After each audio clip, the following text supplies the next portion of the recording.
In the fifth tetrad there are the following 4 kinds of concentration. That is to say, sense sphere concentration, fine material sphere concentration, immaterial sphere concentration, and unincluded. That is path concentration. Herein, sense sphere concentration is all kinds of access unification. Likewise the other 3 are respectively profitable unification of mind associated with fine material, immaterial, and path jhana. So it is of 4 kinds as of the sense sphere, and so on.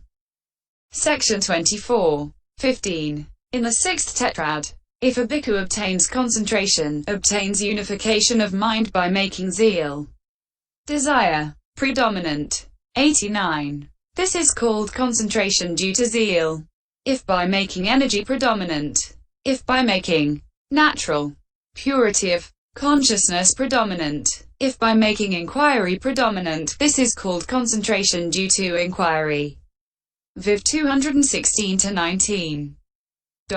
So it is of 4 kinds as predominance. Section 25. 16. In the pentad there are 5 jhanas by dividing into what is called the second jhana in the fourfold reckoning. See section 21. Taking the second jhana to be due to the surmounting of only applied thought and the third jhana to be due to the surmounting of both applied and sustained thought. There are 5 kinds of concentration according to the factors of these 5 jhanas.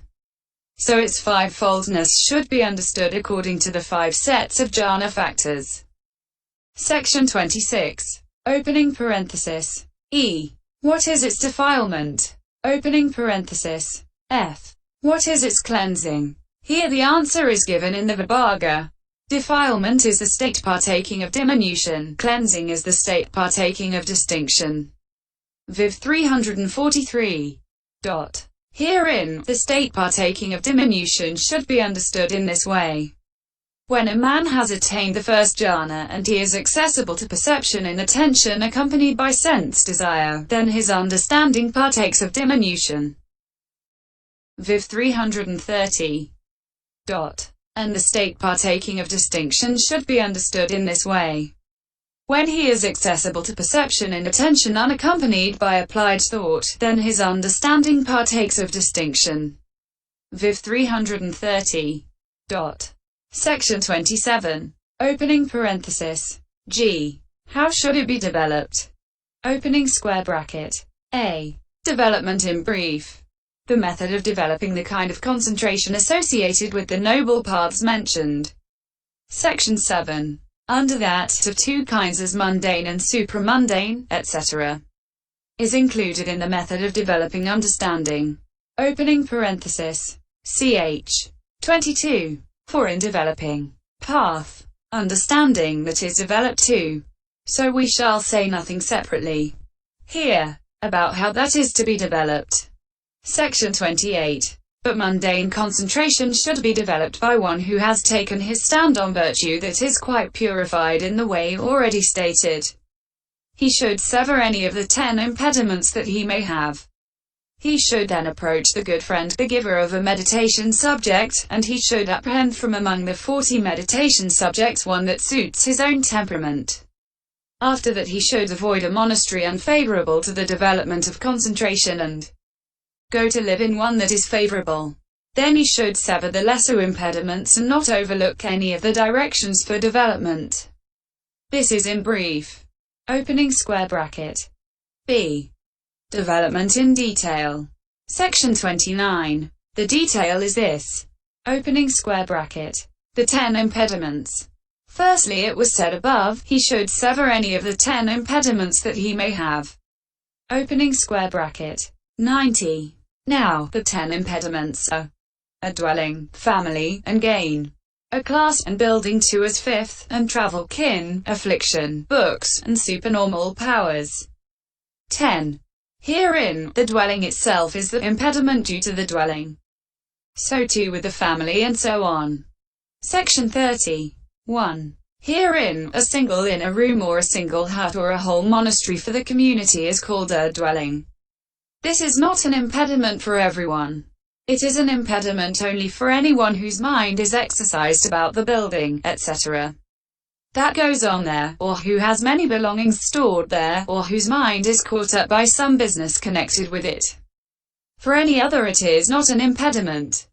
Section 31. Here is a relevant story. 2 clansmen left Anuradhapura, it seems, and eventually went forth at the Thaparama. 8 One of them made himself familiar with the 2 codes, 9, and when he had acquired 5 years' seniority, he took part in the Paparawa 10 and then left for the place called Pachinakayodaraji. 11 The other stayed on where he was. Now, when the one who had gone to Pachinakayodaraji had lived there a long time and had become an elder, 12 he thought, this place is good for retreat. Suppose I told my friend about it? So he set out, and in due course he entered the Thaparama. As he entered, the elder of the same seniority saw him, went to meet him, took his bowl and robe and did their duties.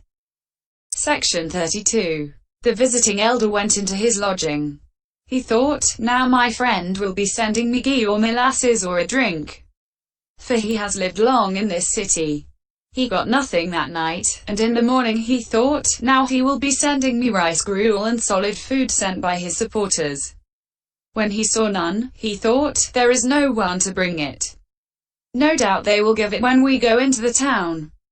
Early in the morning they went into the town together. When they had wandered through one street and had got only a ladleful of gruel, they sat down in a sitting hall to drink it. 13. Section 33. Then the visitor thought, perhaps there is no individual giving of gruel. But as soon as it is the time for the meal, people will give special food. But when it was time for the meal, they ate what they had got by wandering for alms. Then the visitor said, Venerable sir, how is this? Do you live in this way all the time? Yes, friend. Venerable sir, Pachinakayodaraji is comfortable. Let us go there. Now, as the elder came out from the city. 91. By the southern gate he took the Kumbhakragama road, which leads to Pachinakayodaraji. The visitor asked, but Venerable sir, why do you take this road? Did you not recommend Pachinakayodaraji, friend? But how is this, Venerable sir? Have you no extra belongings in the place you have lived in for so long? That is so, friend. The bed and chair belong to the community, and they are put away as usual. There is nothing else. But Venerable sir, I have left my staff and my oil tube and my sandal bag there. Have you already collected so much, friend, living there for just one day? Yes, Venerable sir. Single quote. Section 34. He was glad in his heart, and he paid homage to the elder. For those like you, Venerable sir, everywhere is a forest dwelling. The Thaparama is a place where the relics of 4 Buddhas are deposited. There is suitable hearing of the Dhamma in the brazen palace. There is the great shrine to be seen, and one can visit elders. It is like the time of the Buddha. It is here that you should live. On the following day he took his bowl and outer robe and went away by himself. It is no impediment for one like that. Section 35. 2 Family means a family consisting of relatives or of supporters. For even a family consisting of supporters is an impediment for someone who lives in close association with it in the way beginning, he is pleased when they are pleased. S311. And who does not even go to a neighboring monastery to hear the Dhamma without members of the family. Section 36. But even mother and father are not an impediment for another, as in the case of the young Bhikkhu, the nephew of the elder who lived at the Kaurudaka monastery. He went to Rohawa for instruction, it seems. The elder's sister, who was a lay devotee, was always asking the elder how her son was getting on. One day the elder set out for Rohawa to fetch him back. Section 37. The young Bhikkhu too thought, I have lived here for a long time. Now I might go and visit my preceptor and find out how the lay devotee is, and he left Rohawa. The two met on the banks of the Mahaveli river. He did the duties to the elder at the foot of a tree. When asked, where are you going? He told him his purpose. The elder said, you have done well. The lay devotee is always asking after you. That was why I came.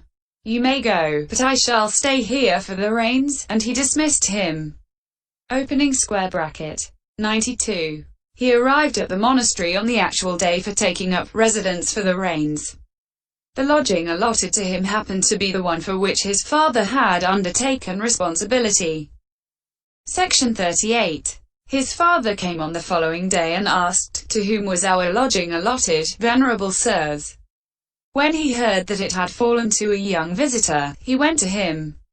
After paying homage to him, he said, "Venerable sir, there is an obligation for him who has taken up residence for the rains in our lodging." "What is it, lay follower?"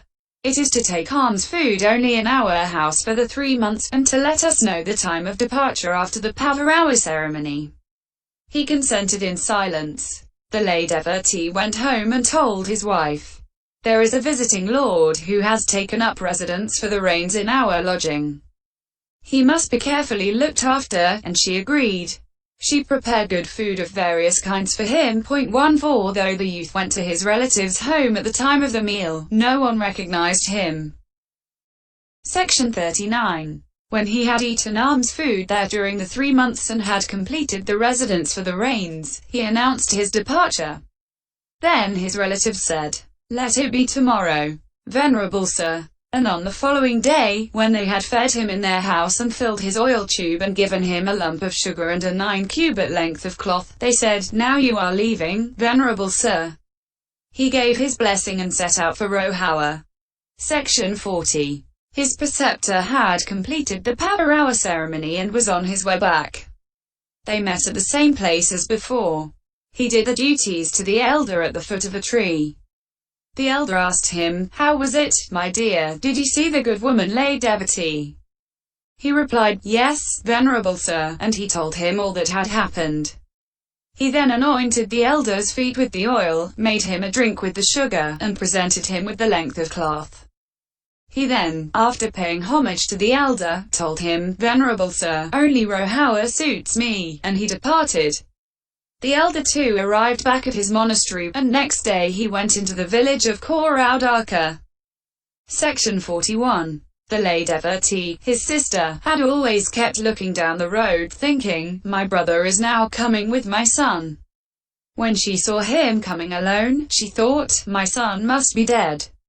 That is why the elder is coming alone," and she fell at the elder's feet, lamenting and weeping. Suspecting that it must have been out of fewness of wishes that the youth had gone away without announcing himself. 93. The elder comforted her and told her all that had happened, and he took the length of cloth out of his bag and showed it to her.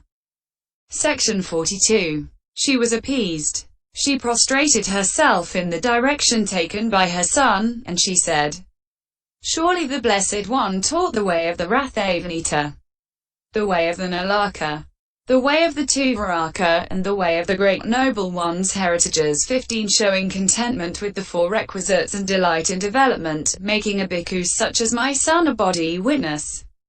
So, although for 3 months he ate in the house of the mother who bore him, yet he never said, "I am your son, you are my mother." O admirable man! Even mother and father are no impediment for one such as him, so how much less any other family that supports him. Section 43. 3. Gain as the 4 requisites. How are they an impediment? Wherever a meritorious bhikkhu goes, people give him a large supply of requisites. With giving blessings to them and teaching them the Dhamma, he gets no chance to do the ascetic's duties. From sunrise till the first watch of the night he never breaks his association with people. Again, even at dawn, alms-food eaters fond of opulence come and say, "Venerable sir, such and such a man lay follower, woman lay follower, friend's daughter wants to see you," and being ready to go, he replies, "Take the bowl and robe, friend." So he is always on the alert. Thus these requisites are an impediment for him. He should leave his group and wander by himself where he is not known. This is the way his impediment is severed. Section 44. 4 classes. A class, group, of students of suttas or students of Abhidhamma. If with the group's instruction and questioning he gets no opportunity for the ascetic's duties, then that group is an impediment for him. He should sever that impediment in this way. If those bhikkhus have already acquired the main part and little still remains, he should finish that off and then go to the forest. If they have only acquired little and much still remains. 94. He should, without traveling more than a league, approach another instructor of a class within the radius of a league and say, "Help those venerable ones with instruction," etc. If he does not find anyone in this way, he should take leave of the class, saying, "I have a task to see to, friends. Go where it suits you," and he should do his own work. Section 45. 5. Building. Kamma is new building work. Navakamma. Since one engaged in this must know about what material has and has not been got by carpenters, etc., and must see about what has and has not been done, it is always an impediment. It should be severed in this way.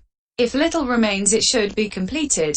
If much remains, it should be handed over to the community or to bhikkhus who are entrusted with the community's affairs, if it is a new building for the community. Or if it is for himself, it should be handed over to those whom he entrusts with his own affairs, but if these are not available, he should relinquish it to the community and depart. Section 46. 6. Travel is going on a journey. If someone is expected to give the going forth somewhere else, or if some requisite is obtainable there and he cannot rest content without getting it, that will be an impediment. 4. Even if he goes into the forest to do the ascetic's duties, he will find it hard to get rid of thoughts about the journey. So one in this position should apply himself to the ascetic's duties after he has done the journey and transacted the business. Section 47. 7. Kin in the case of the monastery means teacher, preceptor, co-resident, pupil, those with the same preceptor as oneself, and those with the same teacher as oneself, and in the case of the